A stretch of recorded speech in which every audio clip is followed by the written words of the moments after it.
Good evening, everyone, and welcome. Bonsoir tout le monde et bienvenue.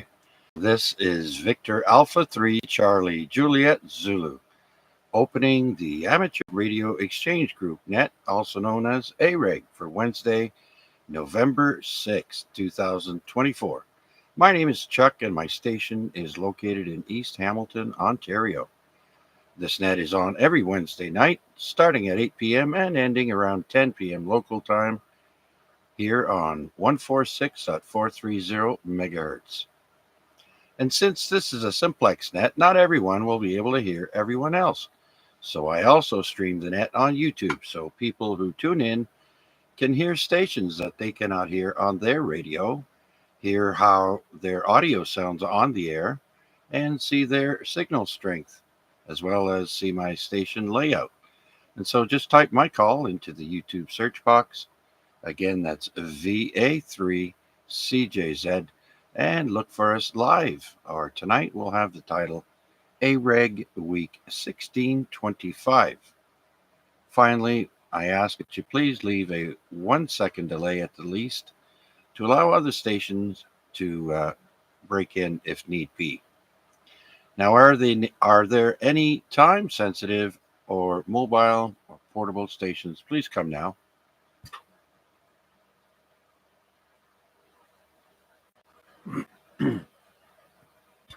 All right, so let's open up the net to any and all amateurs. Please come now. VA3IMW, where's Rick? V3RWJ.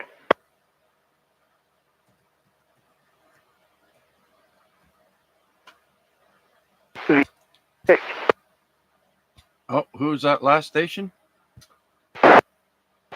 VA3NCA.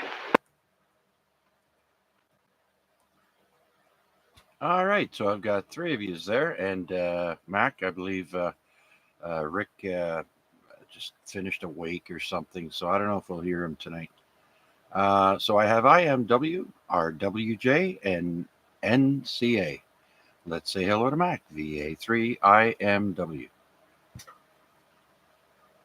Well, thanks for another entertaining evening on Hump Day. Always good to come in and say hello to everybody. Thoughts and prayers still with Rick, Mr. AXJ, and family, and the extended family dealing with a very unfortunate situation. Other than that, interesting days since the time change. Every day's had its own interesting traffic situations. So trusting that everybody gets used to the new time and everything settles down. Other than that, Chuck, not much else to pass on at this point in time. I will be making mention of our upcoming December 21st get-together at Stony Creek Battlefield Park, and hoping that people can get out there for a little while, a little meet and greet, have a cup of coffee, perhaps activate the park if it's worthwhile. And that's about it for now. I'll be here for the duration. Turn it back to you, Chuck. Thanks. Okay, very good, Mac. And again, the date for that is? The December 21st, that's the winter solstice, and it happens to be a Saturday. Ah, very good. Okay, I thought you had a date sooner than that. Very good then. All right. So thank you for checking in and all that information, Mac. We'll get back to you in a bit there. Let's move down to VE3RWJ. Chris, come on in. Hello, Chuck. Hello, Mac. Just in front of me there. Thanks for doing the net and the live stream. I think I finally got my audio as loud as I can get it before it distorts. That's the goal anyway. The tweaking never ends. I'm checking in here, and then I'm going to go read a book or something. I need a break from all the election coverage. I think I overdid it yesterday, today. My brain can't take anymore, so I'm going to just unplug for a bit. Back to you, the 3RWJ. Okay, Chris, welcome and thanks for checking in. First thing, I did notice, I don't know if anyone else did, but you went from full strength down to an S8. So I'm wondering if you had your amplifier on and it kicked off, or you turned it off. Is that the case, or is there somebody maybe transmitting close to me that's causing that to happen from full strength down to S8? Back to you, Chris. That's funny. Okay. Let me know how this is. Maybe my foot's slipped on the foot pedal a bit, because it keys up the radio and then all the way down it keys up the amp. It's a dual foot switch, so maybe I just didn't have it fully depressed.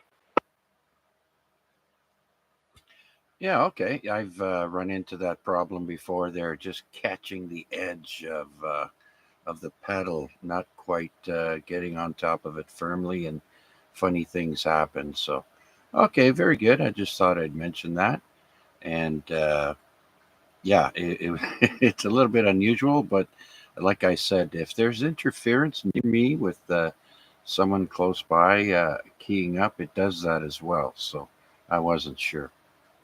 All right, Chris. Again, thank you. And how was your net? I had a bit of drama over here, so I was unable to make it in there. That was good. Usual 20 or so check-ins. I think we had 21 tonight in 24 minutes. So run a tight ship over there. Anyway, hope the drama wasn't too crazy on your end. Yeah, it's not life and death, but family stuff. Anyways, so that's it for now. I'm going to be doing the net, and that's it. So thanks again, Chris. Much appreciated. And yes, enjoy the live stream, and hopefully you like what you hear. And please, anyone, if there's anything wrong with my audio or my stream, let me know. As if you're just checking in, I do stream the net on YouTube. Just put my call in the search, and you can find us live. For now, let's move down to Wade, VA3 NCA. VA3CJZ, VA3NCA. Good evening, Chuck, and good evening, everybody on net and online. Let's see. Oh, I see a bunch of your cards. Cards you've put up there, QSO cards. Very nice. And Chris, you are booming in here, 20 over S9 to my location from your perch up there on the hill down into the valley here. So really strong signal. And other than that, yeah, I don't know. Work is getting busy, so I haven't done much radio. No radio today, actually. But let's see, what have I got on the books? I've been playing with one of these Morris tutors. They're kind of a fun little toy. I posted a little bit about it at on the Discord a couple days ago, and basically on a whim, I decided I'd play around with it a bit. And the little microcontroller that's at the base of this unit has built-in Bluetooth. And it turns out it's quite easy to program, surprisingly. I'm not much of a programmer, but I managed to get it to work as a Bluetooth keyboard. So now when I plug it into my keyboard or actually Bluetooth pair it to my computer or my phone, whatever I key on the Morse code trainer ends up typing into the thing that I'm connected to. Is entirely useless, but kind of a fun distraction. So I took a little bit of time with that. The biggest problem is there is no backspace in Morse code, so you better make sure you get the characters right, because there's no backspace. Although my plan next time I get the AREG is to map in the 8 bits. that means error, and maybe map that in as backspace. I think that's the closest you're going to get in the pro signs to a backspace in Morse code, which we can't really fault it for because it is over. It's over or around at least 100. Yeah, it's over 100 years old. So I guess we can give it a pass for not having a backspace. Anyways, I will be listening along for the duration, so I'll send it back to there, Chuck, VA3CJZ, VA3NCA. Okay, Wade, very good. Thank you for all of that info. You are sounding a tad better, but still, you can tell your sinuses are not quite clear. But other than that, you're sounding, not so worn down, let's say. And yeah, very good on your project there with the Bluetooth. And as far as the CW, you think they would have thought of something that would negate an accidental, character that you send? You'd think they would have come up with something by now, but yeah, people can make up their own, like you said, and yeah, who knows? That's different. So I'm posting up now as I've got pictures of some keys. I found pictures of keys there, and I'm just putting that up on my YouTube screen, as well as solar flares going off. But that other page that I showed you while you were talking there, Wade, was actually a picture that I found online of celebrities with amateur radio licenses. Donny Osmond is known as WD4SKT. Joe Walsh from the Eagles, WB6ACU. And Patty Loveless, country music singer, KD4WUJ. And the founder of Sony, Japan Papa 1, Delta Papa Japan. So very interesting. Yeah, I came across that. Thought I'd throw it up there on the screen for you guys to see. So anyways, very good, Wade. You're coming in at a solid S10 and slight bit of noise, but nonetheless, good propagation tonight, I think. And just for people wondering what they could listen to a little later, Hurricane Rafael or Storm Rafael is on top of Cuba, and they have the Hurricane Net on 14.325 is what I found earlier this afternoon, and there's another one on 40 meters. So check those out. Anyways, Wade, thank you again. And do you have anything else? Well, I am feeling better. Still not sounding great, but so I'm avoiding, meeting up with anybody who might be at risk there of passing this along. I wouldn't pass along to anybody, but I do feel better. So, yeah, but it is still in my voice there a bit. I guess it'll take some time for that to clear out.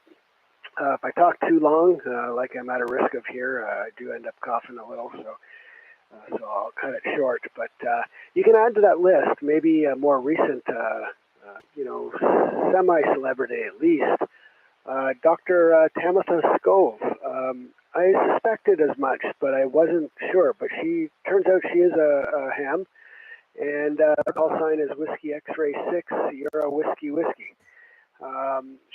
There's a video she put out where she was doing a presentation on ham radio propagation for the some Australian ham club, and it got posted to YouTube today. So I put a link again in the Discord under general conversation for anybody's interested. It's quite a good video. And at the start, they list her call sign, which I think is the first time I've seen that. So yeah, Whiskey X-Ray 6 Sierra Whiskey. Anyways, I'll let you pick up a few more people, and I'm going to take a sip of the cool drink I have here to soothe my throat here. So anyways, I'll send it back to you there, Chuck. Thanks for doing it. VA3NCA. Okay, Wade, very good then. Yeah, I wondered if she was or not, because she often mentions radio propagation being affected by the sun, and I was just wondering. So very good. Yeah, thank you for that. Okay, so we'll clear with Wade, and let's pick up some more. See if anybody else is out there would like to stop in and say hi on the AREG net. This is VA3 CJZ. Please come now. Papa Golf. VA3 OYL. Victor Alpha 3 Bravo Tango.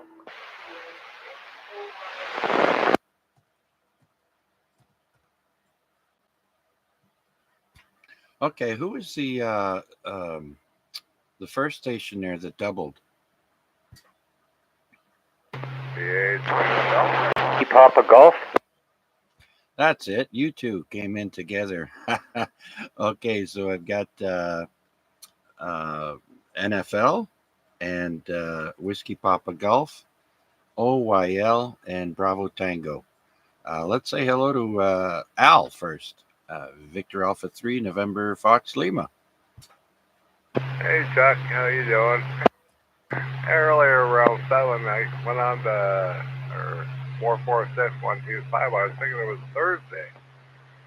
I just shut the computer down and think, oh, it's Wednesday. So here I am. Just a one and done, Chuck. My pizza's in the oven, so I'll be listening along for a little bit. B3 CJZ, DA3 NFL. Okay, Al, thanks a bunch. Good signal coming in tonight. I think you were about a solid S10 or just over that, so very good. Thanks for your check-in, Al. Let's pick up Chris, VA3 WPG. VA3 WPG in and out.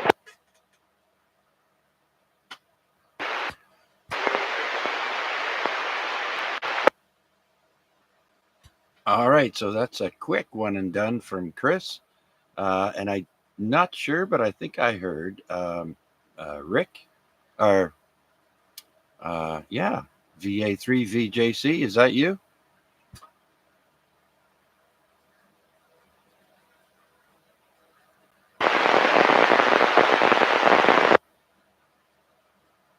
All right, I'm wondering if anyone else heard that faint call sign.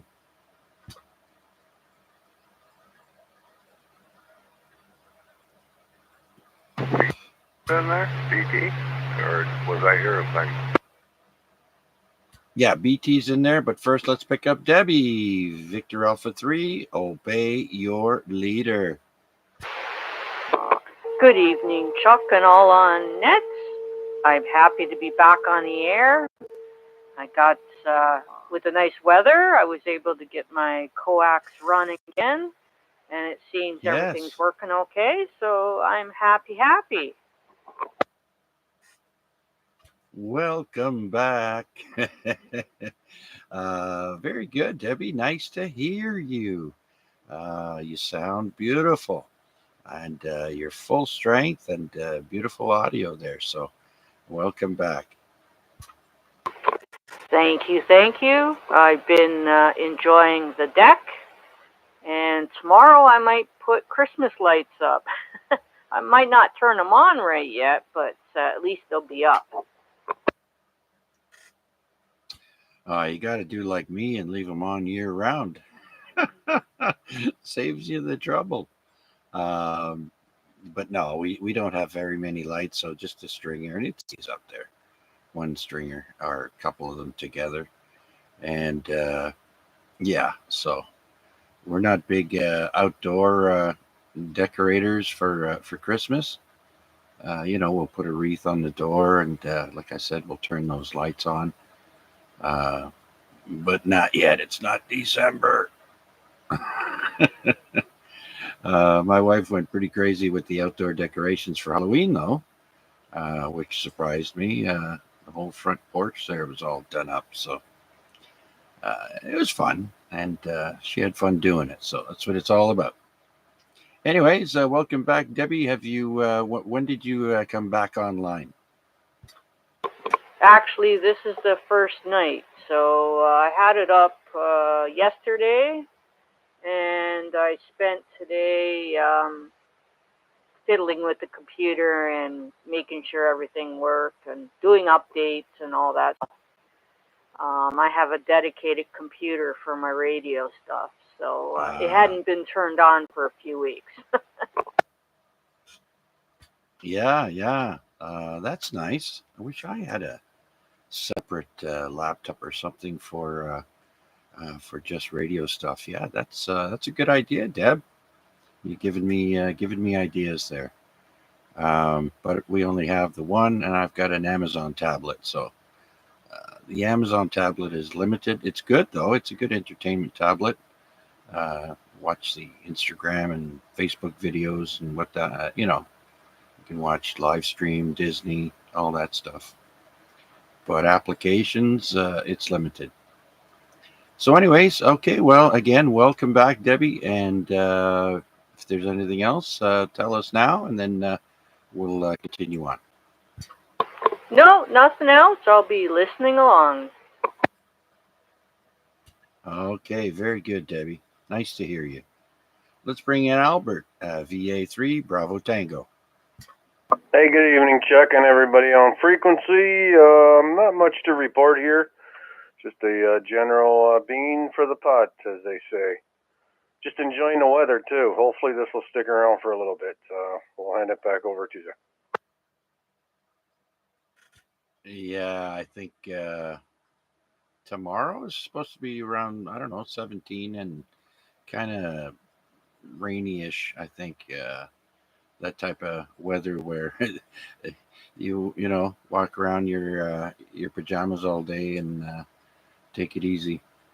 Anyways, Albert, have you been hard at work on the radio lately?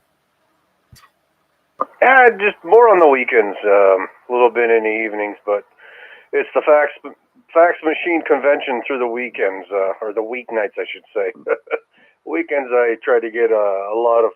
I'd like to get the hunting going on the weekends, hunt for parks, and a little bit of DXing if I can get in there.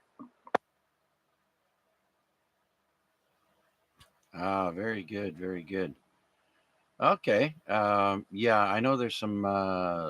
There's another DX contest for sideband. It's a sprint coming up this weekend. There, I should. Oh my goodness. Let me look it up here. It is the North American Single Sideband Sprint Contest, and that's on for 4 hours. 0 Zulu time to 0400 Zulu, and that's for 20, 40, and 80 meters. So 3 bands, 4 hours. So that should be interesting. Yeah, I'd say. I know Japan too. But yeah, I'm okay in the Japan category. I probably got about 700 contacts, mostly a FT8, probably a half dozen voice with the beam though, when the conditions are right. But yeah, well maybe we'll try that maybe on the weekend, see how that goes. Yeah. Well, it should be interesting. A lot of stations warm up their radios and antennas there just before the contest. Like the last contest started on Friday at night, right at 8 o'clock. But during the week, man, I was picking up all kinds of stations from all over the world. That's all right. Conditions have been good too, right? Yeah. But I usually find that when there's a big contest on, you'll have a lot of guys coming on, maybe to give a teaser, right? They'll give somebody a contact and hope that they'll pick them back up again during the contest. Yeah, it's all right. So it means this weekend will be busy just in contesting. Yeah. Well, if you got a minute there, let me start off. I'll give you a couple of them. There's the RTTY. I don't know if you're into that. There's a weird PSK 31 contest that I'm not too familiar with, and then there's a 1010 international fall contest for 10 meters. That's digital mode. And then there's the Japan one for sideband only. 10 meters, 15, 20, 40, 80, and 160 It's called the JIDX Phone Contest. And that goes on for, I think, a little over 24 to 30 hours. Then there's an SKCC, Weekend Sprintathon. And then there's a CW one for all you newly studying CW. There's the OK/OMDX contest for CW, and that's for 10 meters through to 160. So I still haven't found enough time to get into CW there lately. And then there's the French International Railroad Amateurs. That's another short one for about maybe 6 hours or so. And then, of course, the North American single sideband sprint. So, anyways, thank you, Albert. Do you have anything else? No. Was that all? Is that all for this weekend? Oh, yeah. It's busy. Holy smokes. Okay, interesting. No, I'll be listening along there, Chuck. Hopefully I'll make it to the end. We'll let you pick up a bunch more VA3BT. All right. Well, and then there's CW. I don't know. Are you into CW there, Al? No, I got enough on my plate. I can't. I don't want to be taking up any more modes. Okay. I wasn't sure. So FT8 and sideband for Albert. Okay. Thanks, Al. All right. Let's see who else is out there like to check in with us for the weekly amateur radio exchange group. This is VA3 CJZ. Please come now. Victor Echo 3, Zulu, Juliet, Charlie.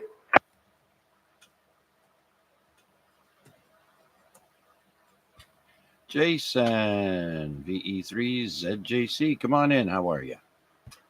Good evening, Chuck, and everybody else on frequency and on YouTube. I'm doing all right today.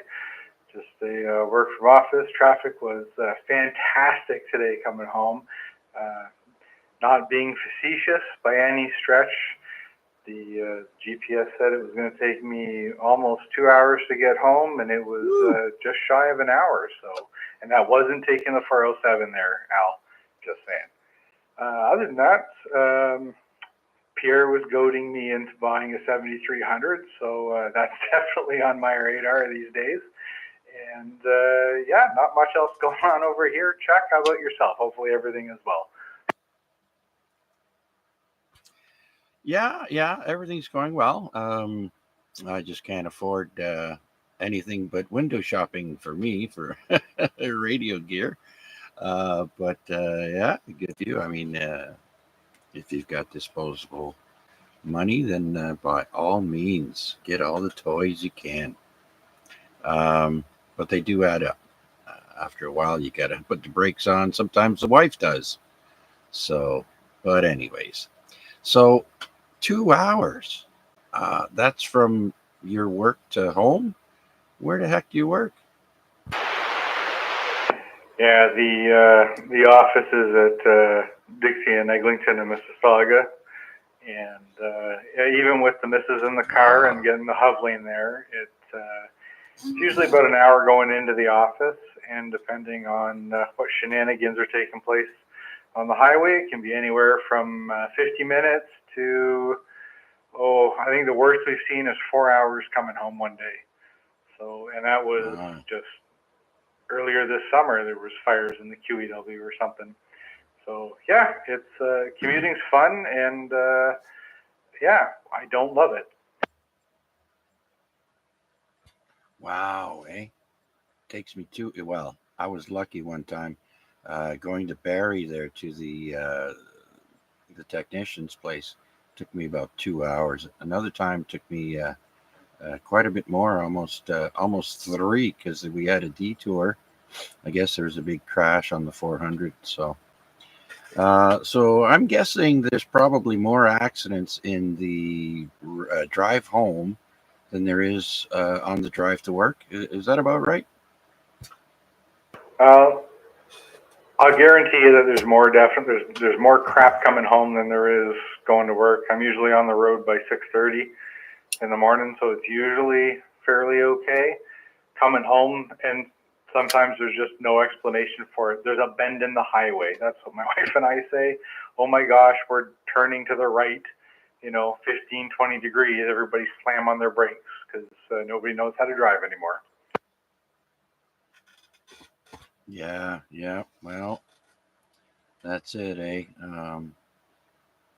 Some people have to commute. All right. Very good then, Jason. Thank you for your check-in. And anything else before I keep going? No, nothing from me. I'll try and stick around for the duration, but I make no promises. Another early day tomorrow. Thanks for doing it, Chuck. Just in case I don't make it. VE3ZJC, back to net. Okay, very good, Jason. I will give you a shout regardless, but if you're there, you're there. If not, that's fine. Thank you so much, Jason. Take your ease. Okay, I think that's it. Let's see. Is there anyone else out there that'd like to check in with us here on the Amateur Radio Exchange Group? Please come now. Victor Echo 3, Kilo Delta Tango. Victor Echo 3, Golf Bravo Delta.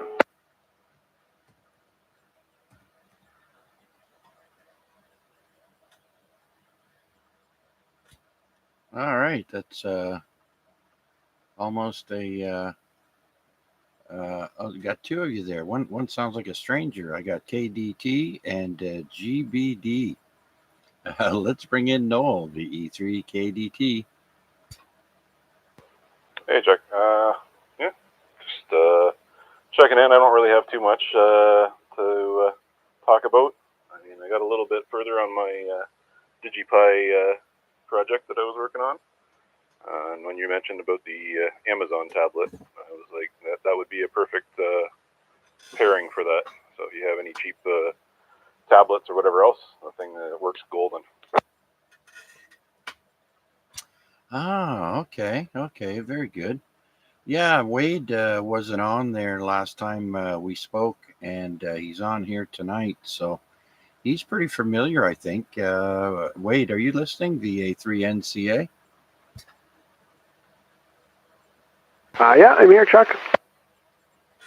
Yeah, we've got Ken, or Noel, sorry, Ken.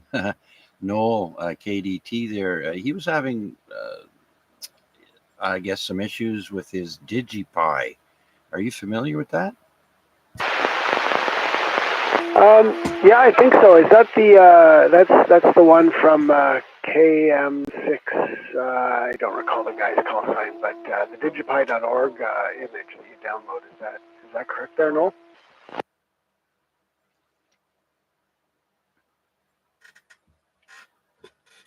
Noel, are you there? Yeah, sorry, I have to go back and forth because I can't pick up Wade on my radio. Sorry.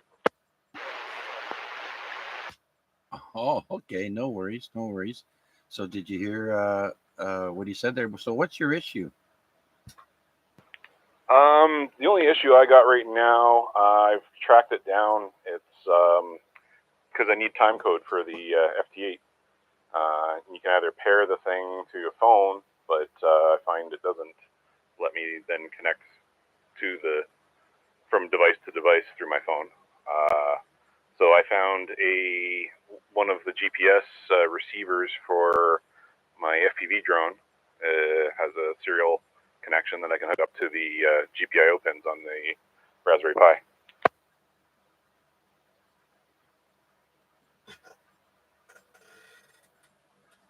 Okay, VA3NCA, did you copy that?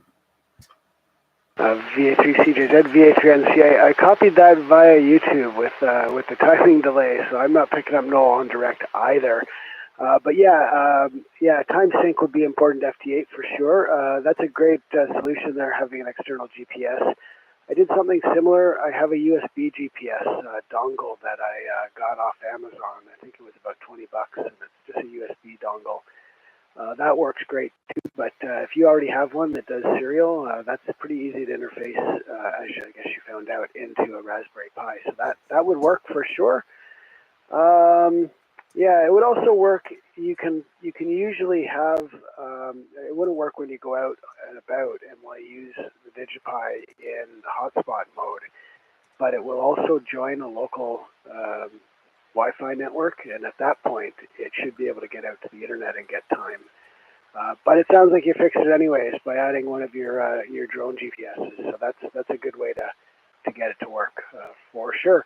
It's a neat little project because with a Pi and a USB, the right USB cable to hook up to your rig, you have a full digital station, and you control it by making a portal Wi-Fi connection. I know Noel knows this, but for everybody else who's listening who might be interested in DigiPi, you make a Wi-Fi connection from either a laptop or a tablet or anything like that, and you start up a web browser, and all of the digital mode applications can be started up in that browser from your tablet. So you just put this little tiny Pi box in your backpack, and you connect to it wirelessly with your tablet, and you're off to the races doing digital modes. It's a pretty neat little toy. Back to you.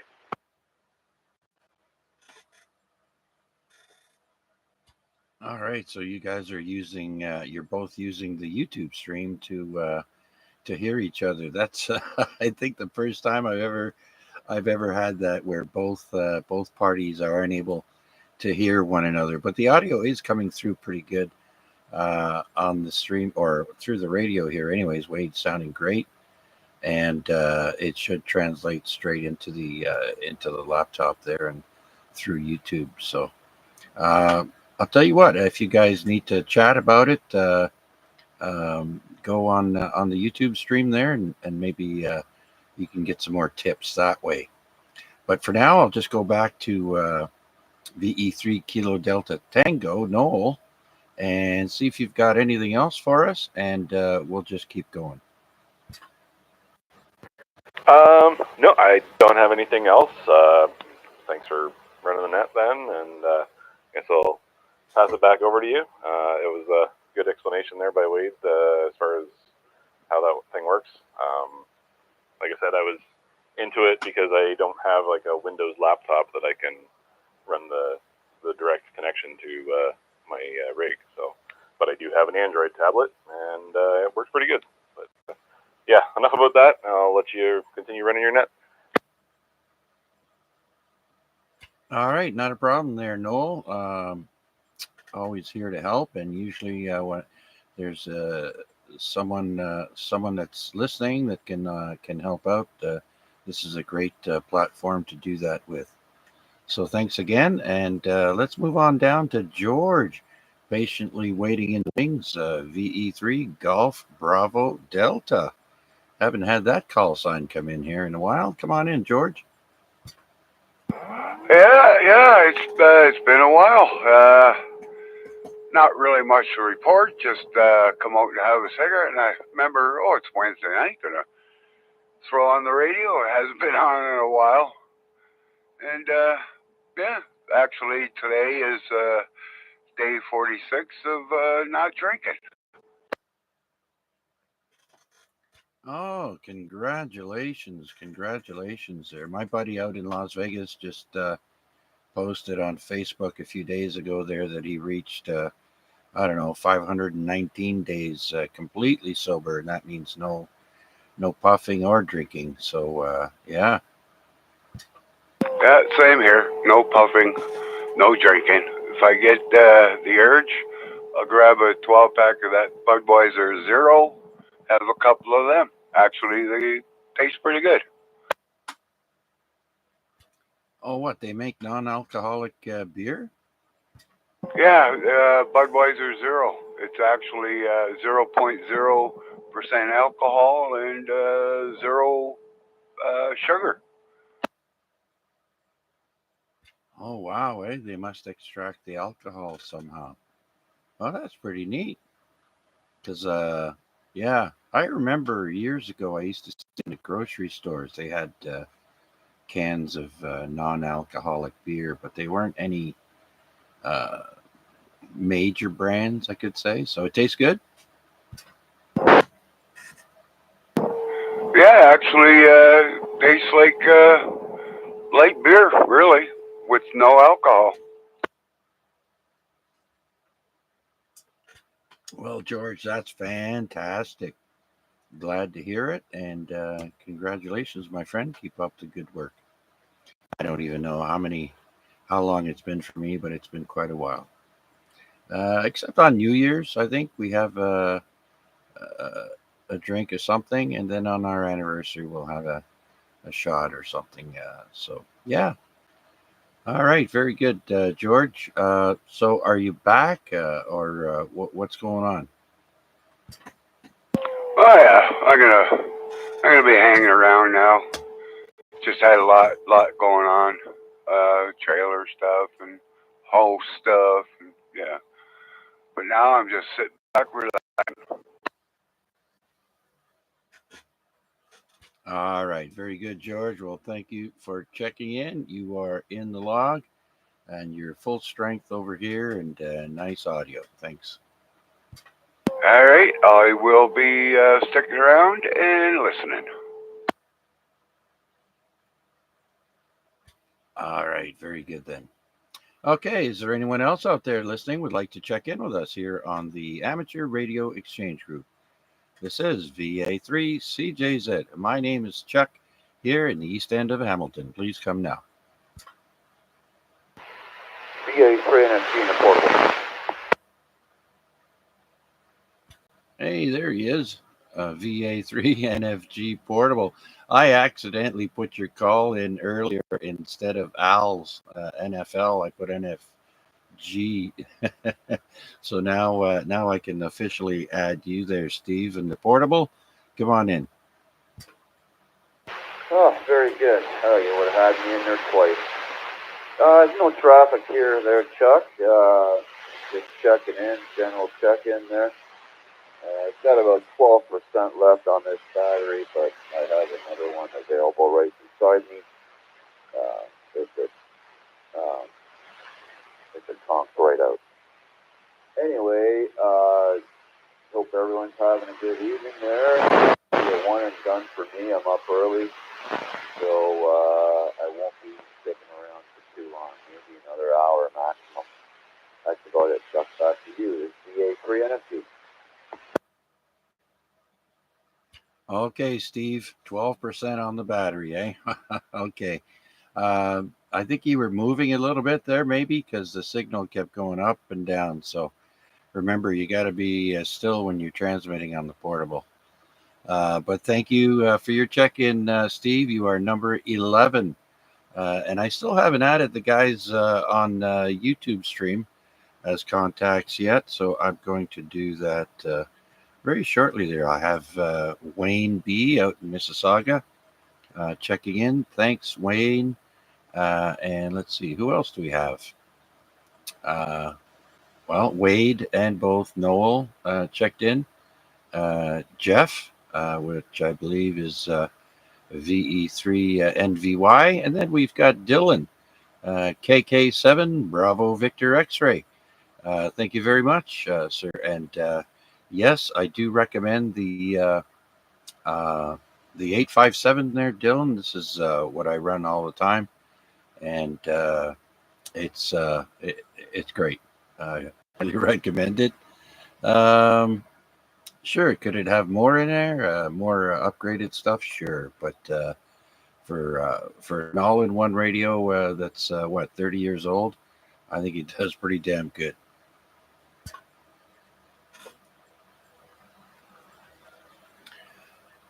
All right, so let me just add KK7BVX and into the log here, and then let's see. Did I forget someone here?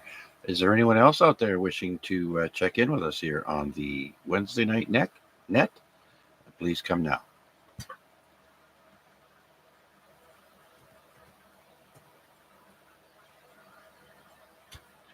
All right, so we've got some trivia or some dumb laws. I actually found some dumb laws that are in Canada as well as abroad. Let me see if I can pull out my folder here and find one.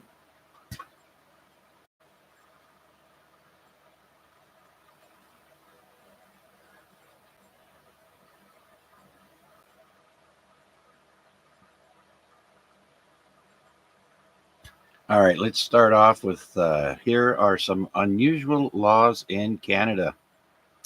The Halifax taxi dress code is one. Taxi drivers in Halifax, Nova Scotia must wear shoes and socks, keep their clothes neat, and not wear a t-shirt. That's for the Hamilton taxi dress code.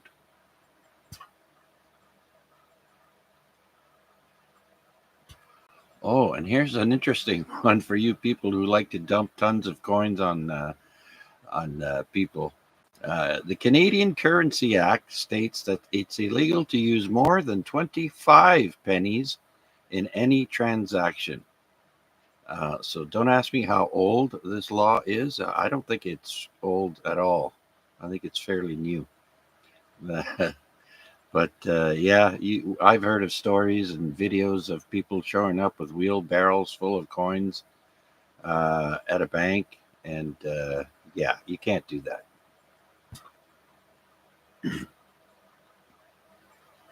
Well, here's an old one.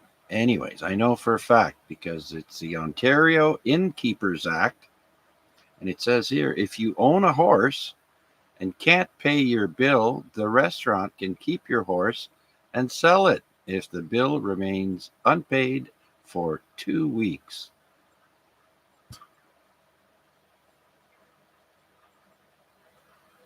And since we just finished Halloween, this one here says in Bathurst, New Brunswick, trick-or-treating law. You are not allowed to trick-or-treat if you're over 16 years old. Oh, that's a good one. 3 WPG. Oh no, is there a fire? Chris, go ahead. Oh, who knows where they're going. Oh, well, it's not every day like Cass Street. Just go back to there for a second. I'm back now. I had to run out just as soon as I checked in before. But I just want to bring this up. Took me a second to find the thing again. But in Canada, along with the 25 pennies, there's actually a limit on each coin. 20 toonies, 25 loonies, 100 dimes, 100 nickels, or as you say, 25 pennies. Yeah, they don't want to burden the. Is it at a store or anywhere where you want to do a transaction? Because I know banks, they must have a higher limit. I'll admit I angrily paid a parking ticket using those maximum coins before, so I don't think it's just stores. It's anywhere that accepts money. By law has to accept those coins up to those maximum numbers.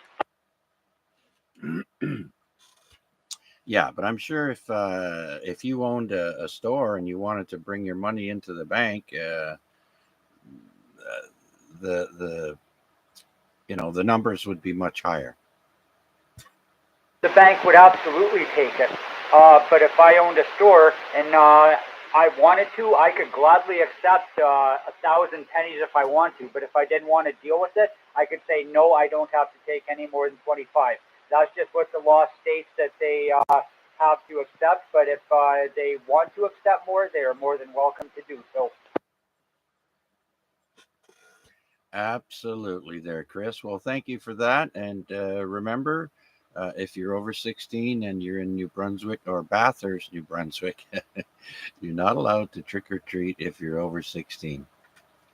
All right, now here's another one under the criminal code. You're not allowed to intentionally frighten or alarm the Queen.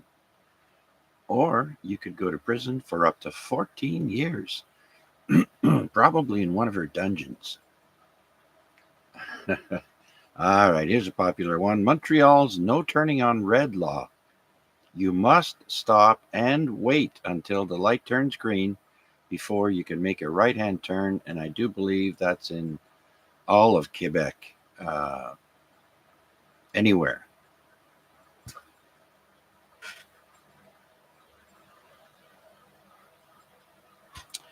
Ah, yes, no right turn at stop sign. What?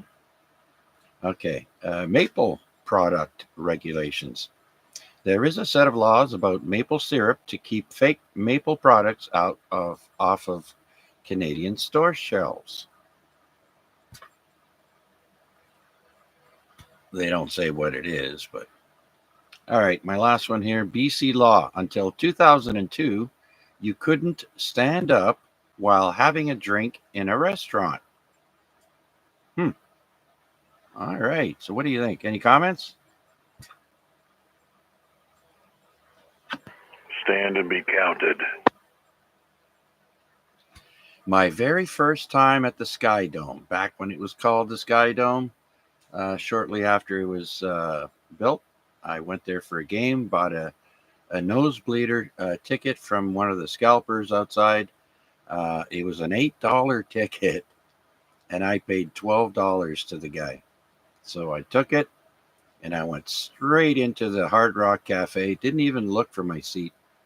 Stayed in there, and then when the game started, all you got to do is show the bouncers your ticket, and you could stay for the game. Now, I didn't have anywhere to sit, so I stood by the window and just watched the game and was chatting with a couple of guys. Turns out they helped build the Sky Dome, so it was a good night.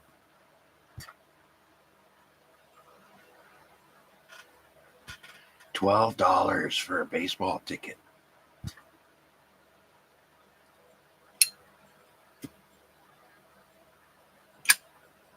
All right. Do we have anyone else out there that would like to check in with us here on the Wednesday night AREG net? This is VA3 CJZ. Please come now.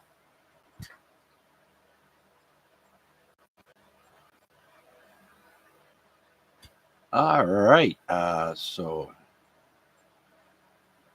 let's go to do we have any more trivia? We've gone through quite a bit of it. Just give me a second here, and I'll see if I can find some.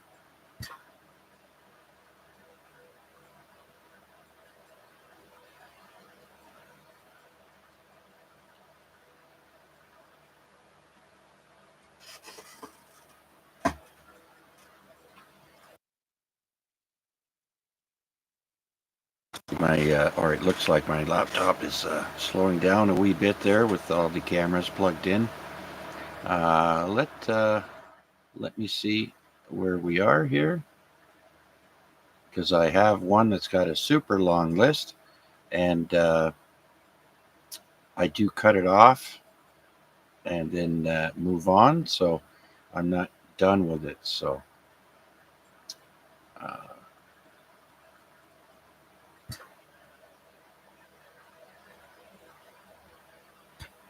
here's one. How many bones do sharks have? 0. 0.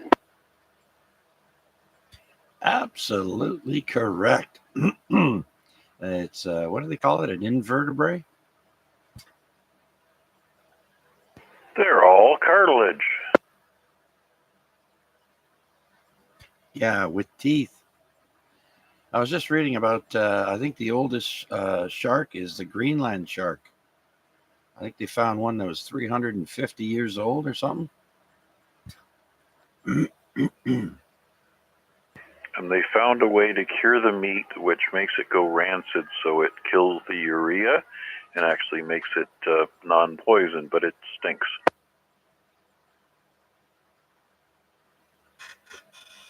Oh yeah, no doubt. So all right then, let's. Hey, does anybody know what Netflix used to do in their humble beginnings? Netflix.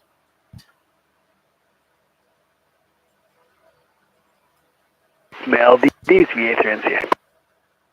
Yeah, remember when you can get you could get DVDs in a vending machine?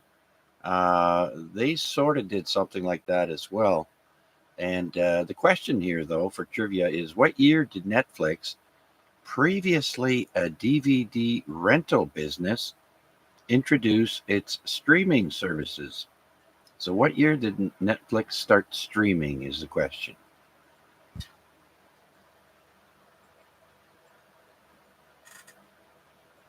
Well, it wasn't that long ago, actually, 2007. And yeah, Wade, you got that. You got that answer correct there for the male DVDs. All right. So yeah, 2007, and I'm looking at the YouTube stream now, so I can do both. It doesn't have the answer. What is the deadliest animal or mammal? I think here I'll let you guys. Human. What's the deadliest mammal?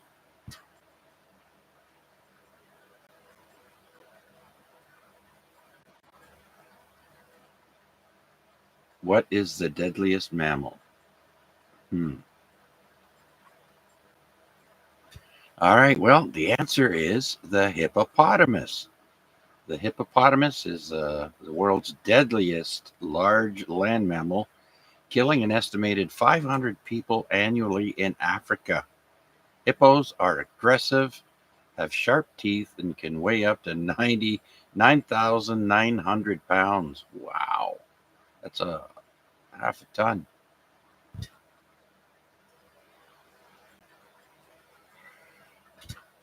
All right. Okay, so let's go back to the next question, which is, where is it?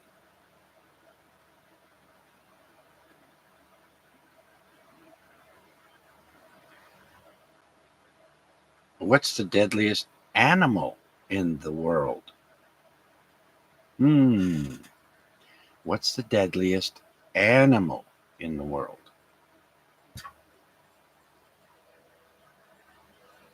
That would be mankind. I was going to human being, but the same thing. Wade got it again. Mosquito is the answer. They carry disease, plague, fleas too. The fleas helped start the bubonic plagues, I think.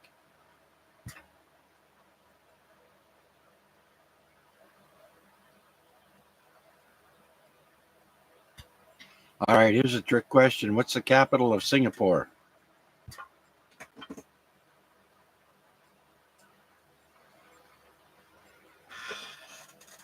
That's right, Wade. The answer is Singapore because it's an island city-state. All right, and we're coming up to the winter season. So what is the word for the weather event also called a winter hurricane? Does anyone know that one?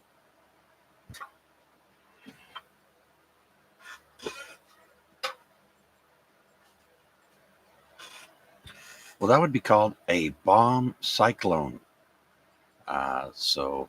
Winter hurricane is also known as a bomb cyclone. All right, what was the first country to give women the right to vote anywhere in the world? What was the first country?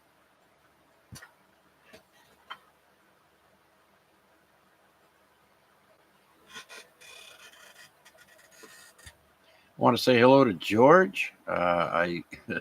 He calls himself a lurker, but welcome to the weekly net here. We're here every Wednesday night, and we take calls here on the radio and stream the net on YouTube live. So people that can't hear one another on the radio here can hear themselves on the YouTube stream. So welcome, George. So the answer is New Zealand, the first country to give women the right to vote. In 1893, all women across races and ethnicities who were British subjects in New Zealand won the right to vote. This included Indigenous women, like the Maori women, but excluded groups who did not have citizenship in New Zealand, like Chinese women. All right.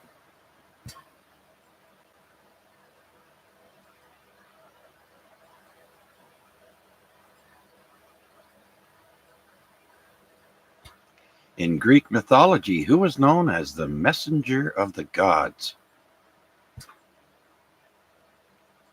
Is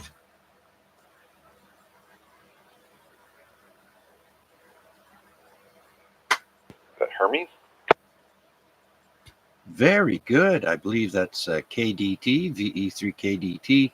Noel, that is correct. Hermes is the messenger of the gods. I'd like to thank God of War 1, 2, and 3 for that. A video game? Correct. All right, here's an easy one. What was the birth name of boxing legend Muhammad Ali? Cassius Clay, the draft dodger. Absolutely. Cassius Clay. You're on the board, Mac.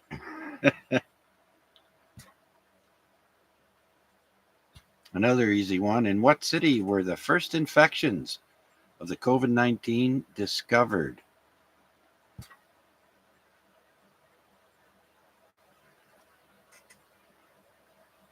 In what city were the first infections of COVID-19 discovered? Wasn't it Wuhan because they called it the Wuhan virus or something? Well, you're right. Partly. It is in Wuhan, China, and that is also where the lab where they played with viruses is in. So we know for a fact it came from Wuhan, China. But that is the answer, Chris, the A3WPG. So maybe when you key up, give us your call so people that are listening that don't know you, like on YouTube, would know. George, it's not the Wu-Tang Clan.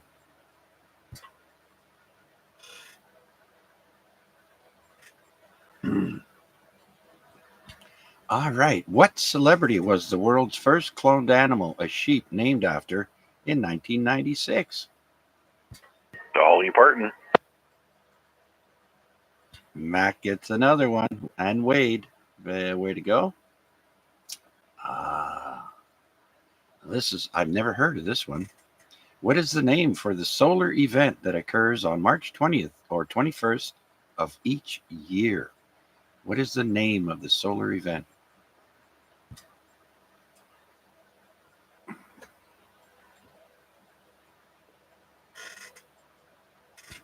Wade. Wade got it right. The vernal equinox. The vernal equinox. Never heard of it. March 20th or 21st every year. All right. What's the shortcut for the paste function on most computers? Control G, Control V. VE3KDT.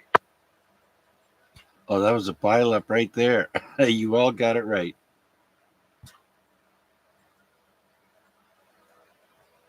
All right, very good, KDT, and I think Wade and Mac. What river runs through Paris? I also had the Control V one in there. I guess I'm switching to high power. Oh, very good there, Chris, VA3WPG. You went up there before you were an S8, and you're right up there now. 2 meters ain't working out for me with this antenna in this new place. Well, I got you around 20 over now, so it's working. I got no copies on hardly anybody. Oh, well, yeah, that's no good. But as I said before, you can listen in on the YouTube stream. Okay, Chris, thank you. And so, what river runs through Paris? Is it the Marseille?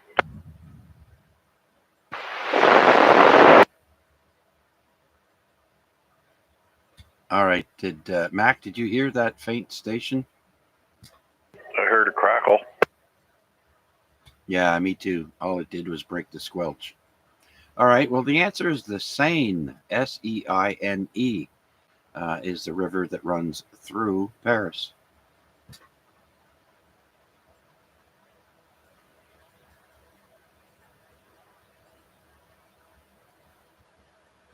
How many colors will you find in a regular bag of M&Ms?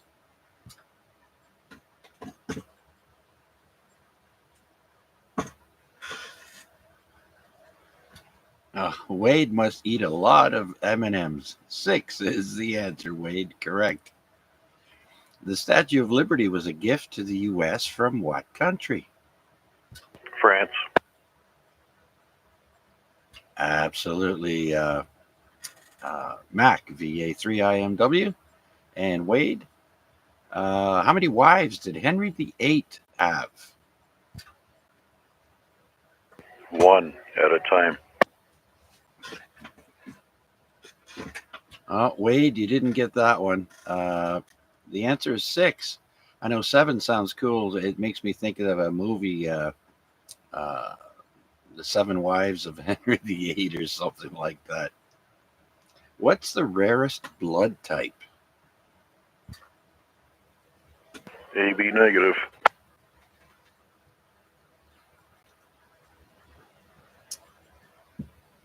Thought that was O. VA3WPG. VE3LBI. All right, stand by. VE3LBI. Come on in. Welcome, Larry. Welcome. Finish off your thing there first about the blood type. All right. Well, the correct answer was AB negative. I know Wade put AB, but you forgot the negative. So, okay. So let's go to Larry now. Larry, come on in. Funny, just when you said that the rarest blood type. I went to school with a fella, Mohawk College, and didn't matter when it was. He could be writing an exam, and they would come and get him and take him to the hospital. So it was sometimes he was actually sometimes a little bit impaired from a few beers, and they'd come and get him and take him to a hospital.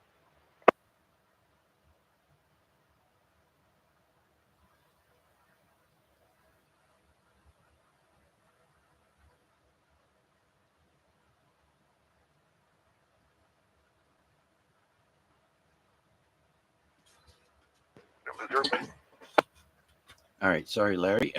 I just I had to quickly step away. I thought I'd have enough time to finish what I was doing there while you were talking. But of course, I can hear you. I've got my earbuds in. And what? They would come and get him to what? Donate blood? Oh yeah, he'd be right there, arm to arm, donating blood. Yeah, quite often they would come. Well, I shouldn't say quite often, but it wasn't unusual for him to get interrupted. They'd come in and knock on the door and tell the teacher he had to go, and they'd take him to the hospital, and he'd be right there doing right in the operating room. Wow, that must have been had to be one of the few people in town that would have that. Then very small circle of people. Yeah, they must have had some type of record where he'd be. I guess he must have filled out something, for school. Because like I say, it was at Mohawk College and stuff. So anyway, we had an interesting conversation today. Just a quick little one for you. I know you're doing your on this day and stuff, but it's kind of interesting. I had a couple of Bell reps come in. They wanted to sell off 5 to us, and we already have Rogers 8 night. Both were paying too much for either one. But anyways, I got talking to the guy, and he says, "Yeah, I haven't watched TV in like 3 years." And he goes, "Well, what do you do?" I said, "I'm an amateur radio operator." Well, what's that all about? Anyways, by the time the guy was done, his eyes were opened up, and I actually had 2 of them there, and he says, "How do I find out more about this?" I says, "Well, it's a free thing. You just go to the government, and you can find the online test there, and you go through it a few times." I says, "Find yourself an examiner in Hamilton." I says, "You get tested, and you get your ticket, license, and I says, you're good for life." Really?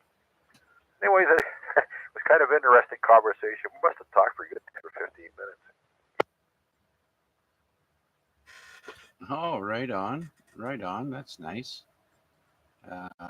Yeah, some people piques their interest and they go for it. So right on, very good.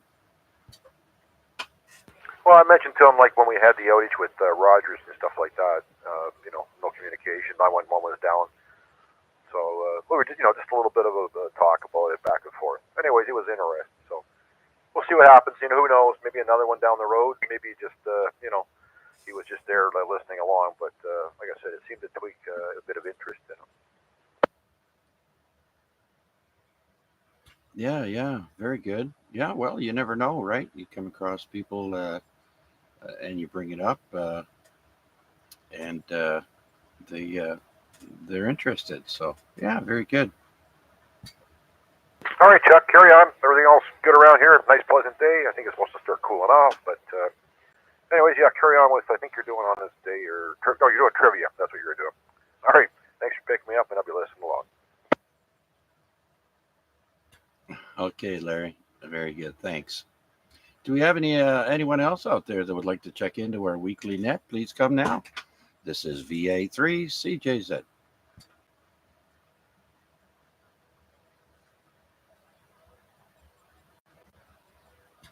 All right, nothing heard. So let's see what else we have here. A little bit more trivia.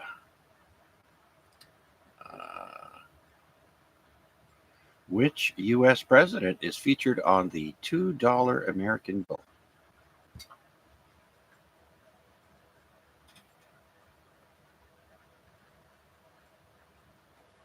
Oh, I have to. Yeah, I got to bring up the YouTube stream at the same time so I can see the replies. It's Thomas Jefferson. He's on the $2 bill. I actually have a Canadian $2 bill from 1954. It's actually in one of my old wallets, and yes, it's folded in the wallet, but it's kind of round folded, so it's not a crease, full crease. All right. Some of these are repeat. So, or is it 8?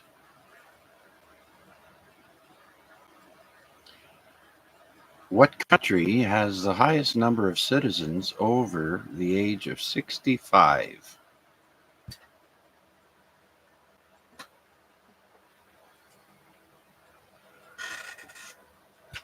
Wow. Wade, you're pretty fast, and you got it right. It's Japan. More senior citizens in Japan than anyone else, anywhere else.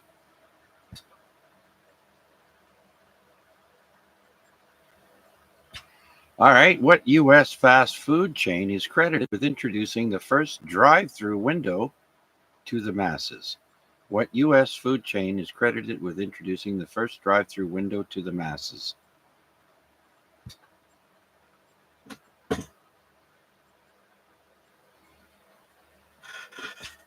In-N-Out Burger, which I've never seen. In-N-Out Burger. All right. Now everybody knows, what temperature does water boil at? 212 degrees Fahrenheit for Larry and 100 degrees Celsius for everybody else. Oh, that's nice of you to include Larry, the only non-metric person in the room. Don't forget that altitude has something to do with it, too. Yeah, we don't live at altitude.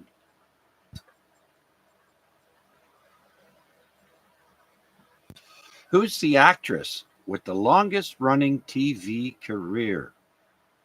Who's the actress with the longest running TV career?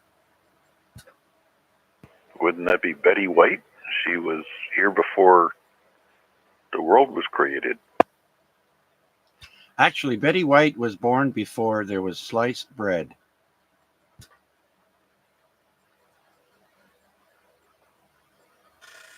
All right, I got one for Wade here. What does DNA stand for?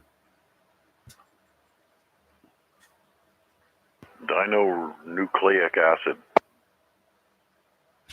Well, you got part of it right. It's deoxyribonucleic acid. It's, yeah.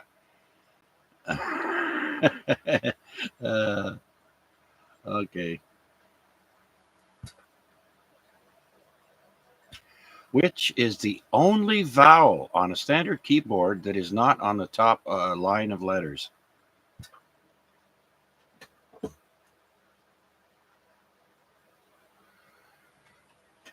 The answer is A. The letter A is the only vowel on a standard keyboard that is not on the top line of letters. That's a Canadian keyboard, eh? Okay, A.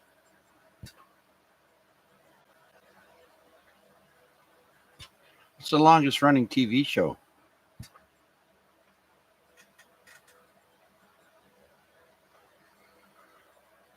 I think the Simpsons. I read somewhere else something else, but that was back in those days. It was the longest running one.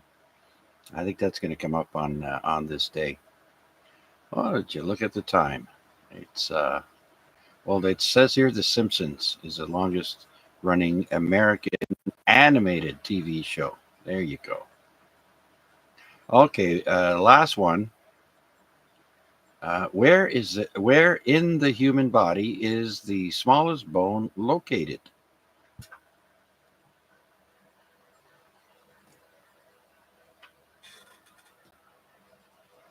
That's what she said.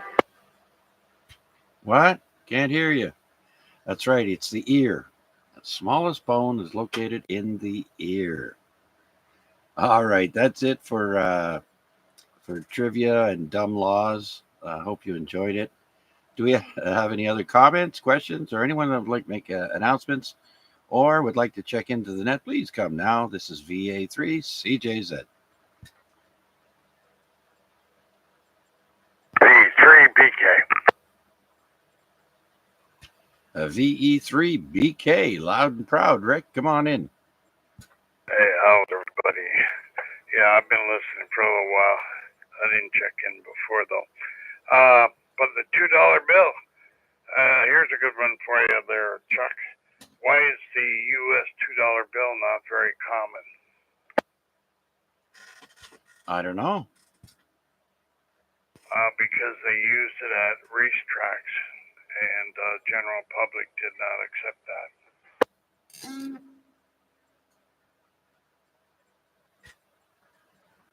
Really? That's interesting. How about here in Canada? Oh, well, $2 bill. I guess it went the way of the $1 bill. But the $2 bill in the U.S., I've got a few of those, and they are not common at all. Not common because they were used at racetracks, and people did not like that. The gambling. So a $2 bill in the U.S. is associated with gambling. Anyway, that's something that I learned about the $2 bill. But I've actually got some of those that came with QSL cards. Oh, really? Okay. Yeah, I'm not sure where I learned that from. I think it was from somebody American. Anyway, hello to everybody on here. I've been listening for a little while and enjoying what I'm hearing there. Go ahead there, Chuck. VE3 Bravo Kilowatt. Okay, Rick, very good then. So let's see if anyone else is out there listening would like to check into our net. This is VA3CJZ. My name is Chuck, and we're located here in Hamilton, Ontario, also streaming on YouTube. Anyone, anywhere, please come now.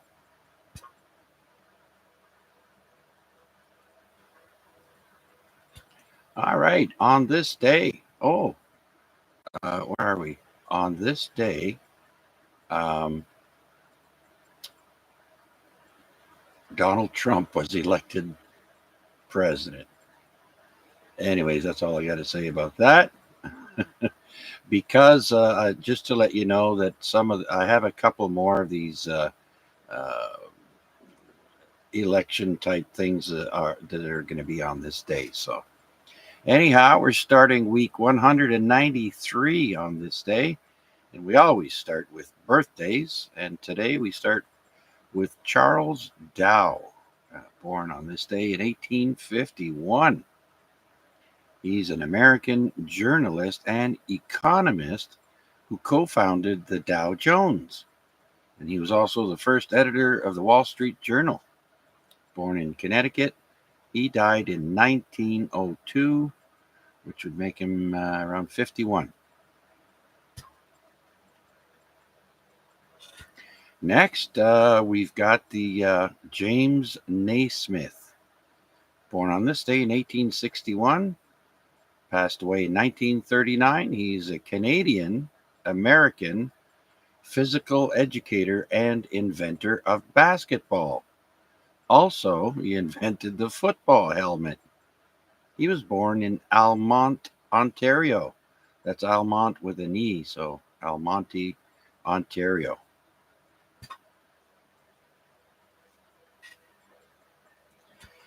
Now, the thing is, he was in the States when he invented basketball at the college he was working at as a phys ed teacher. So that's why a lot of people say the Americans invented basketball. But in fact, he was born here. Anyways, next, let's go to 1943. Ken Patera was an American weightlifter and professional wrestler. You might remember Ken Patera back when wrestling around here was called WWF. And now it's WWE because of trademark, I think. Anyhow, Ken Patera is 81 years old today. So he was a weightlifter and then a wrestler. Sally Field, everyone's favorite flying nun, is 78 years old today. Born in 1946, she's an American actress. You might remember her from Forrest Gump, Gidget, The Flying Nun, and Smokey and the Bandit. She was born in Pasadena, California. Happy birthday, Sally Field. Glenn Frey was born on this day in 1948. Sadly, he passed in 2016.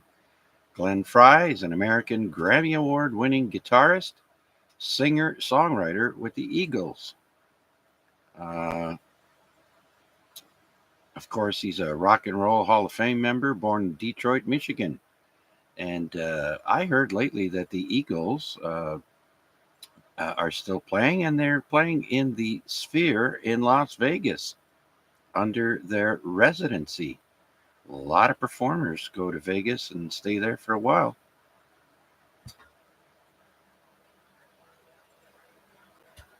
Sticking with music, Rushton Moreve, Moreve. His nickname was Maury. Born on this day, 1948. He's an American bass player with Steppenwolf. Born in Los Angeles, California. He died at a young age in 1981 as a result of a car accident.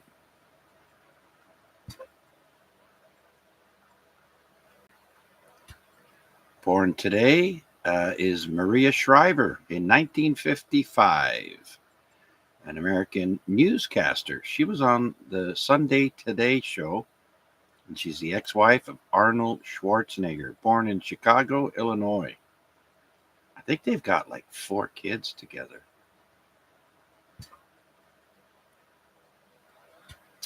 Born on this day in 1972 is Rebecca Romijn. Her real last name is O'Connell. She's started out as an American model and then actress. She was in the X-Men films. She's the one who was blue and would change into, she was a shapeshifter. So she was also married to John Stamos for a while. Born in Berkeley, California. Pat Tillman was born on this day, 1976. He was an American football player who gave up his NFL career to join the U.S. Army after the 9/11. He was a U.S. Army Ranger, and he was killed by friendly fire in 2004.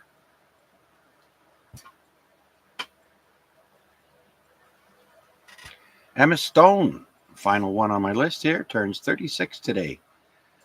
Little Redhead was born in 1988. She's an American actress. She was in The Amazing Spider-Man, among other movies. Born in Scottsdale, Arizona. Happy birthday, Emma. Do we have any questions, comments, or check-ins for this week's net? Please come now.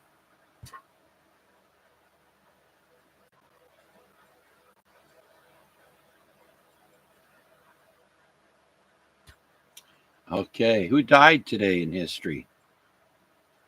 Well, my first one on the list is Catherine the Great.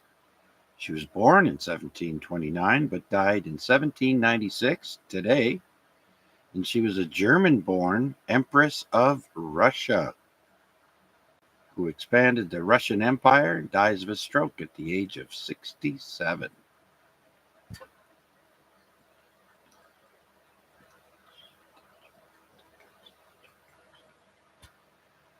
Next, we have Pyotr Ilyich Tchaikovsky.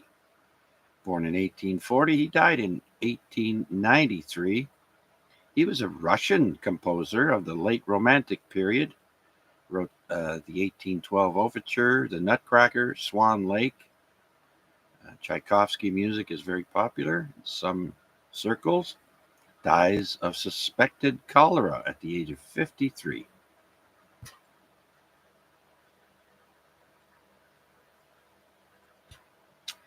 George Williams died on this day in 1905. He was 84, and he's also the founder of the YMCA, known as an English philanthropist. Now, I had to look up, for those of you who don't know what philanthropist is, a philanthropist is someone who donates their time, money, skills, or talent to a cause or social issue in order to create a positive change. Philanthropy can take many forms, including one-off donations or long-term giving. VE3MQ. VE3MQ. Tom, hey, welcome. Come on in. Yeah, I've been just sitting here listening for a little bit. Thought I would come in and put my call out. All right, very good, Tom. Have no problem hearing you. Nice audio and signal over here by the Center Mall. Anything new and exciting? No, just playing FT8 on 15 meters and working all of Japan area again to China and Indonesia. Oh, very good, very good. Yeah, I'm still stuck on phone, but it's still a ton of fun. But I am thinking about maybe getting into CW, but I have to be ready to do it. Yeah, Roger on that. Okay, Chuck, call, carry on, and have fun. I'm listening along. V3MQ. All right, very good, Tom. Thank you. And so let's go back here to our list on this day. Where is it? On this day. There we go. Next on my list is Arnold Rothstein. That may sound familiar. He was born in 1882, died today in 1928 during the gangster era. He was an American gambler and mobster who fixed the 1919 World Series. Very famous event in history. He dies of gunshot wounds at the age of 46. He's portrayed in the Godfather movies also, Rothstein. Next, we've got George Osmond passing away on this day in 2007. George Osmond was the family patriarch. He was born in 1917. So, very famous Mormon family out of Utah.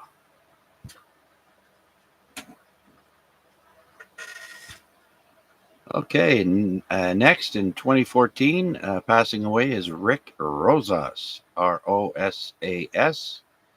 He was an American session and touring bassist for Neil Young, Joe Walsh, Crosby, Stills, Nash, and Young. Dies of a heart attack at the age of 65.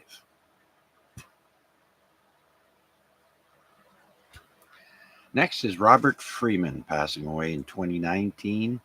He was an English photojournalist and graphic designer. He designed the early Beatles album art and film posters. Remember going to the movies and where you go to buy your tickets, you would see a poster of the movie you were going to watch? There you have it. He died of pneumonia at the age of 82. And finally, on my list of famous people dying today in history, in 2021, Peter Ackroyd. Now, I had to look it up because Ackroyd is not a very popular name, and it turns out that Peter Ackroyd is the younger brother of Dan Aykroyd. But nonetheless, Peter was a Canadian actor, comedian, and writer for Saturday Night Live and Sci Factor. He dies of septicemia caused by an untreated abdominal hernia at the age of 65. So those of you who don't get your hernias treated, this is what can happen. Well, that's it for famous people dying on this day. Do we have any questions, comments, or check-ins? Please come now. This is VA3 CJZ.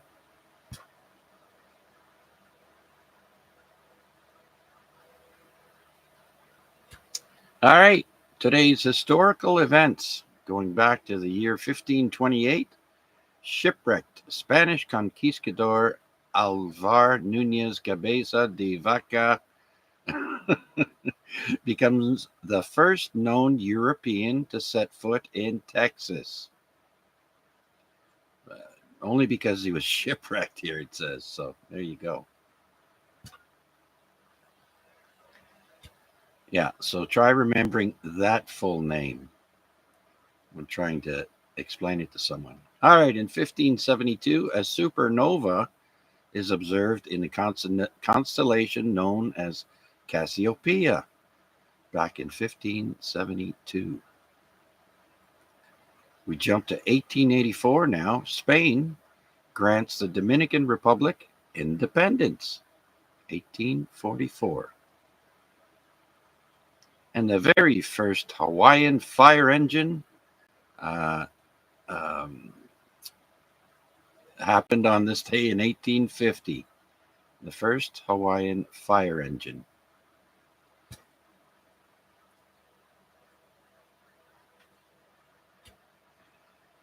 All right, so let's go to 1860 now. Republican Abraham Lincoln of Illinois is elected the 16th President of the United States of America. Remember, this is the day after the elections now. So you'll have a few of these. That was in 1860. In 1862, the New York San Francisco Direct Telegraphic Link forms. Or I would say it's completed. So New York to San Francisco, that's a lot of wire for the telegraph.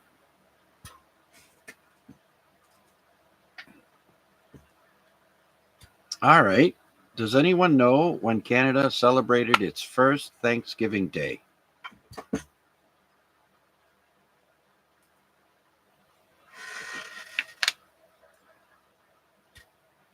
(1879).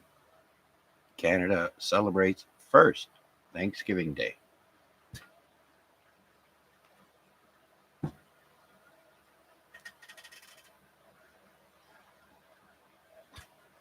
In 1917, New York State adopts a constitutional amendment giving women the right to vote in state elections. In 1918, the end of World War I, the Republic of Poland is proclaimed.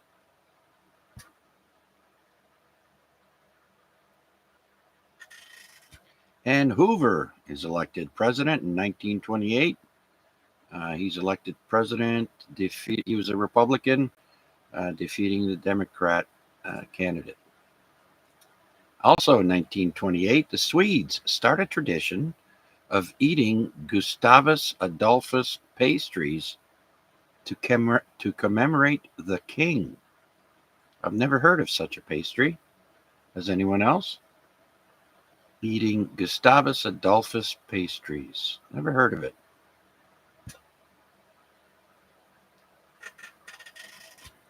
And on this day, 1936, RCA displays the television for the press to see. 1936. And also with television, in 1939 on this day, WGY-TV out of Schenectady, New York, the first commercial TV station begins service.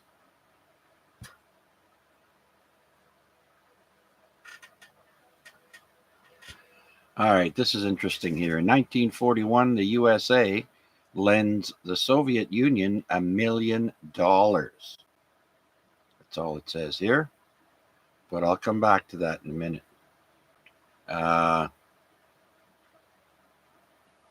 On this day, 1945, the first landing of a jet on a carrier takes place on the USS Wake Island when an FR-1 Fireball touches down.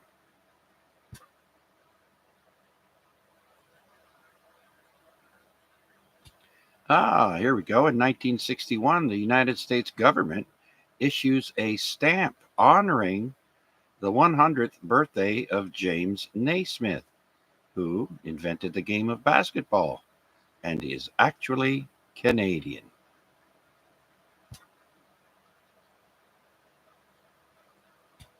Then in 1966, the first entire lineup is televised in color on NBC. Back in 1966.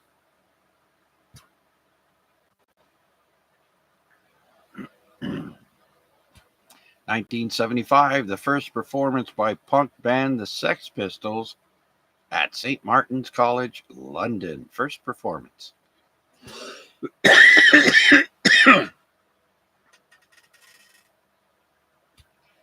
And on this day, 1989, United States Marshals and the FCC seize pirate radio station WJPL in Brooklyn. Good old pirate radio.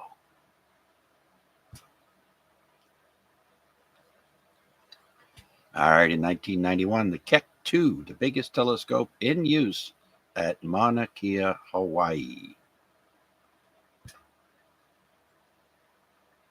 They actually had snow there the other day, I do believe, on the right where the observatory is. I saw it on the news, on one of the mountain tops there.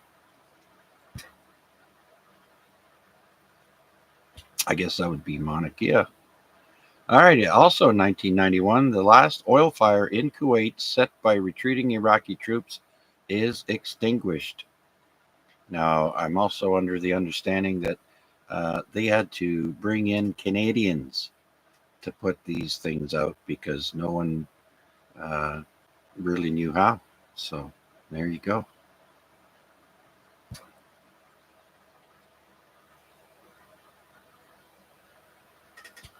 All right. In 2018, British actor Idris Elba is named People magazine's sexiest man alive.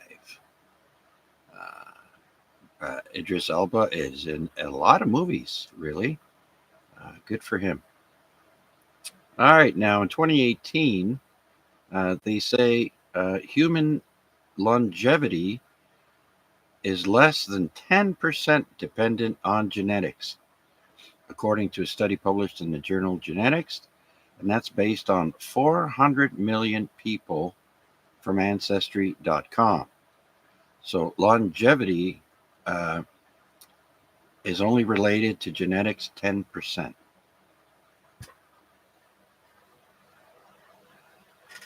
Okay, and also in 2018, more than 200 mass graves containing thousands of victims of ISIS discovered in former ISIS-held areas, according to UN report. Now, we're not going to end that on that note. I have one more, and that's in 2022. The United States Powerball jackpot rises to a world record 1.9 billion after no winners for more than 3 months. Well, folks, all I can say is don't complain if you don't play, because you can't win unless you play. So that's it for On This Day in History. I hope you all enjoyed it. Do we have any comments or questions or check-ins? Please come now.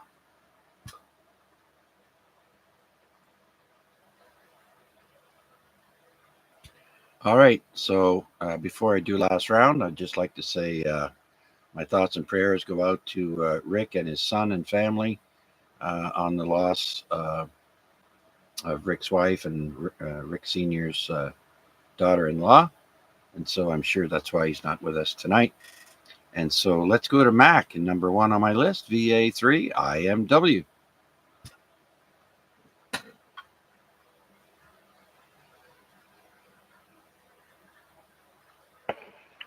Yes, sir, Chuck. Obviously, echoing the sentiment. Certainly, trust all is settling well with Rick and the family. And other than that, thanks again for a very entertaining evening. Tomorrow is another busy day, but the weekend's still coming. So don't forget to check in with us tomorrow night. Al's already paved the path. 446-125, 7 p.m. And that's Simplex Net for the Lake Ontario Radio Club.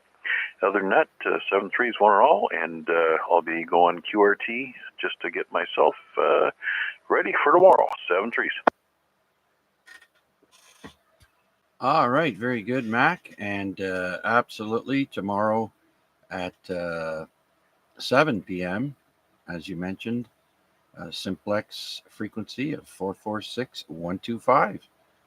And then on Friday, Larry's Ragchew Net, Friday Night Ragchew, will be on the ZOE repeater, frequency of 443-075, positive offset. Thanks, Mac. Let's double check and see if Chris is still listening by any chance. VE3RWJ.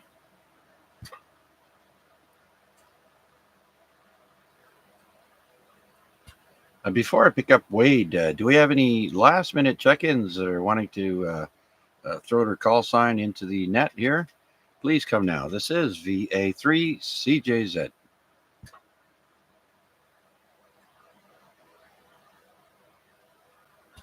Okay, very good. Next is Wade, VA3NCA. VA3CJZ, VA3NCA. Yeah, thanks for another one, Chuck. Always a great way to spend a Wednesday, of course. Sympathies to Rick and his family, of course. And yeah, other than that, I will listen along for the end of the 7-3s, and then yeah, I won't be too far behind Mac there. I think it's they're late nights when you're trying to get over something. So I probably shouldn't push it. But anyways, thanks again for doing it. Always a lot of fun. Back to you there, Chuck. Thanks. Okay, Wade, thanks for playing along and your check-in and everything you bring to the amateur radio hobby. Wade, thank you. Take care, my friend. And next, let's go to, Al, he's gone. VA3NFL, that is. So let's go to Debbie, see if she's still around. VA3OYL. Yes, I'm here. I almost forgot how to push the button for the mic. It's been too long, I guess. Good net. Nice to hear everyone on, and it's nice to be back on. So I'll say 7-3 and catch you all next week. Victor Alpha 3, Oscar Yankee Lima. Okay, Deb, always a pleasure having you aboard with us, and you have a great rest of the week. And I saw that picture you posted there. Gave it a like on Facebook. What was it again? Which one was that? The little critter, that was keeping me company? Yeah, yeah. Yeah, he was big. He was about a couple inches long. Scared the bejeebies out of me, but what do they call that? A praying mantis, I think, but I'm not sure if that's what it was. Yeah, you don't think we would have those here in Canada. Maybe they're called something else here, but they definitely looked like it. Yeah, but he sat there for a good half hour or so and watched me do my thing, and I went out later and he was gone. So he must have just been resting or sunning himself or whatever. Oh, yeah. I know a few weeks ago, we kept having this cardinal come up in our tree and would keep rubbing his beak on the branch and would hang around for a bit. It was nice seeing a nice bright red cardinal. Oh yeah, yeah. We're starting to see the deer in behind my lot here. It's nice. I think it was a mama and a yearling, and maybe a little bit younger. I don't know, but so they're starting to come around. They usually come around in the winter. Now I just need to see some wild turkeys, and I'll be all set. Yeah, yeah. I've never seen wild turkeys up. Well, maybe at Marineland or zoo, but other than that, yeah, no, not wild turkeys. They come in a bottle. Okay, Deb. Well, thank you so much for joining us. Have a great rest of the week. 7-3. Okay, Albert, you're up next. VA3 Bravo Tango. Yeah, still here listening along there, Chuck. Good net as usual there. Yep, thanks for doing it. Thanks for being there. And 7-3, everyone. VA3 BT. Okay, okay, Albert. Thanks again, buddy. Take her easy. Have a good night's sleep.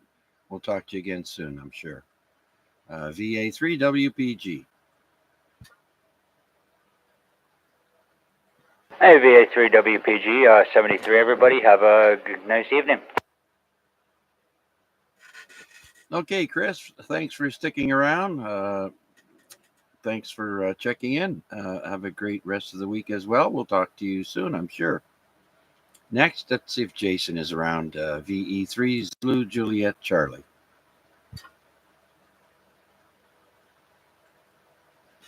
Noel, you're up next. VE3 Kilo Delta Tango.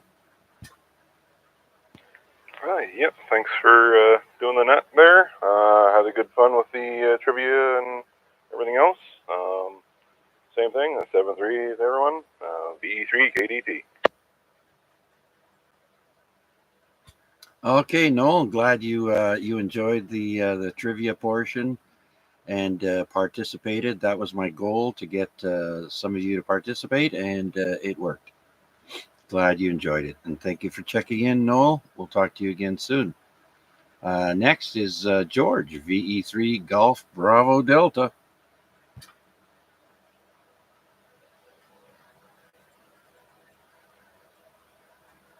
Next is our famous Quan Chang versus Serial, VA3 NFG. Steve, you still around?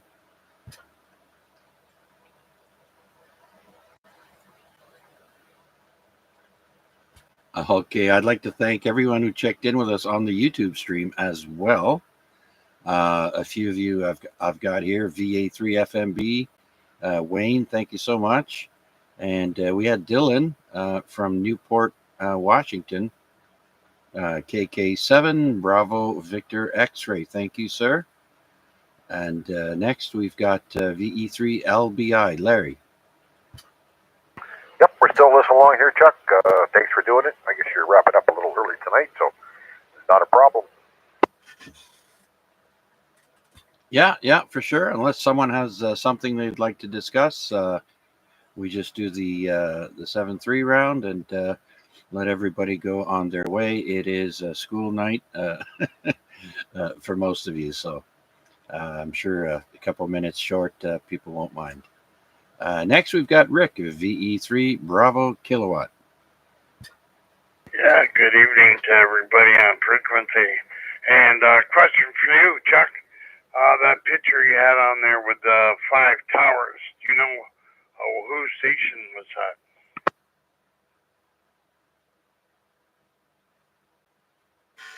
that? There it is, back up on the screen.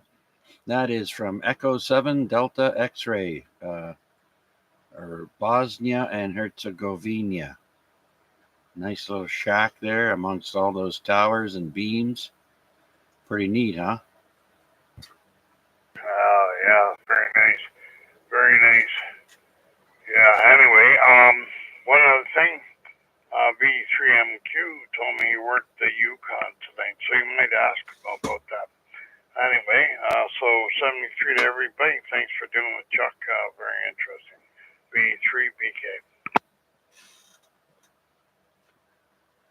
Yeah, very good there, Rick. Actually, Tom did speak to me earlier on the ZOE and told me about it, so I'm a little envious because I don't have any Northwest Territories or Yukon or none of it. But one day it's on my list. So with that, let's go to Tom, see if he's still there. VE3MQ.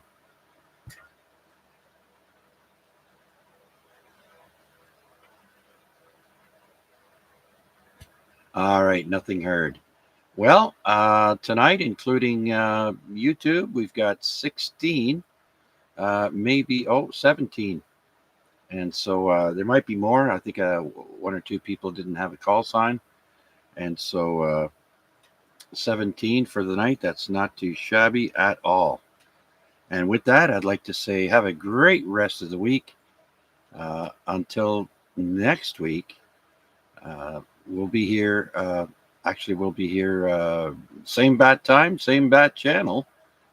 And until then, have a great rest of the week and weekend. And remember, be kind to one another. This is VA3CJZ saying 7-3, one and all. Good night.